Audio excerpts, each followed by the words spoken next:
Hey guys, it's Bobby Legs, and today we're going to be talking about the Casio G-SCHOCK DW5600E.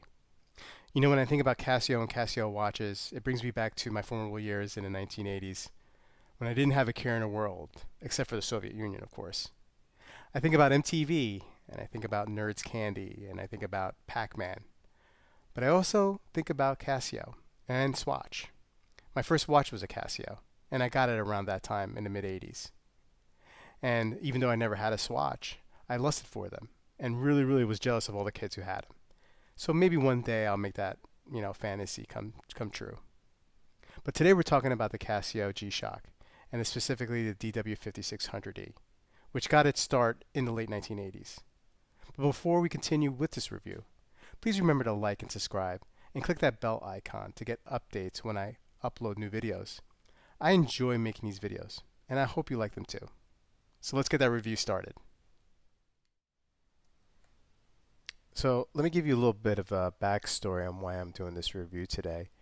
I have a friend of mine who lent me his chainsaw a while back, and he told me to hold on to it and use it as I see fit. He doesn't really have much need for it, and so I did. So a couple of days ago, he actually texted me and said another friend of his needed to use a chainsaw. And so, I hadn't used it for about a month and a half, and I wanted to make sure that it was cleaned off and it had enough gas in it and the chain was tight. So I was about to go to the barn, and I realized that I had my Black Bay 58 on. And so I thought to myself, well, if I'm going to get a little bit dirty and I'm going to turn this thing on and test it out to make sure everything is running, I should put on my G-SCHOCK, which is actually the watch that I wear when I'm home most often. When I'm working in the barn or doing something on the property or landscaping around the house or doing stuff in the house with my kids, this is the watch of choice. And why has it taken me so long to do a review? I've had this watch for a good while now, and I wear this watch more than I wear any other watch. Crazy, right? So that's why I'm doing this review today, because this watch, even though it is not considered a luxury watch by any means, is a very important and valuable piece to my collection because it saves these other guys from having to do or be around that kind of rough work that may, you know, damage the watch. So I'm going to just run by some of the specs on this. I'm not going to get too spec heavy on it before I give you my thoughts on it. This is, for my calipers, I'm getting like around a 43 millimeter case, around a 13 millimeter case thickness on this one. It varies if you take it from the guard here or the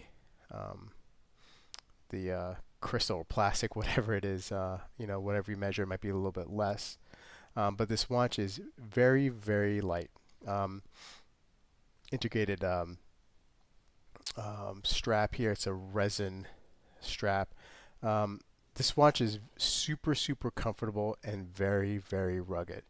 Shock resistant, all that kind of stuff. 200-meter water resistant.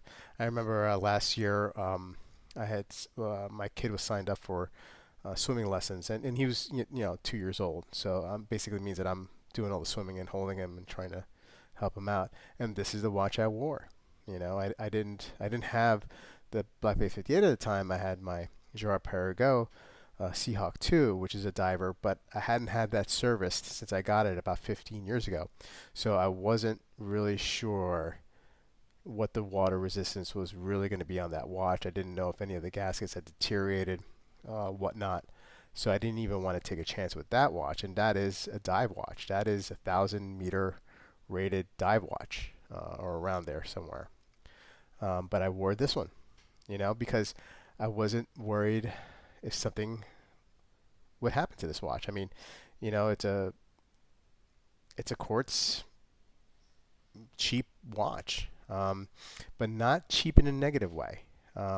Cheap in price wise. I mean, you could find this watch on Amazon new for around $42 or $43.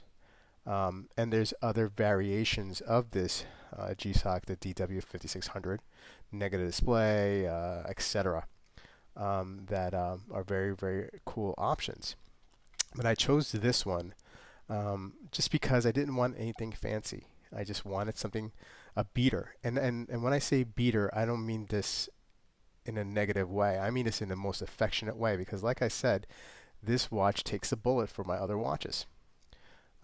So that's what makes this watch really, really great. And look, you have, let me see if I can go through some of the options here. You have a mode here, alarm, countdown timer, um, stopwatch.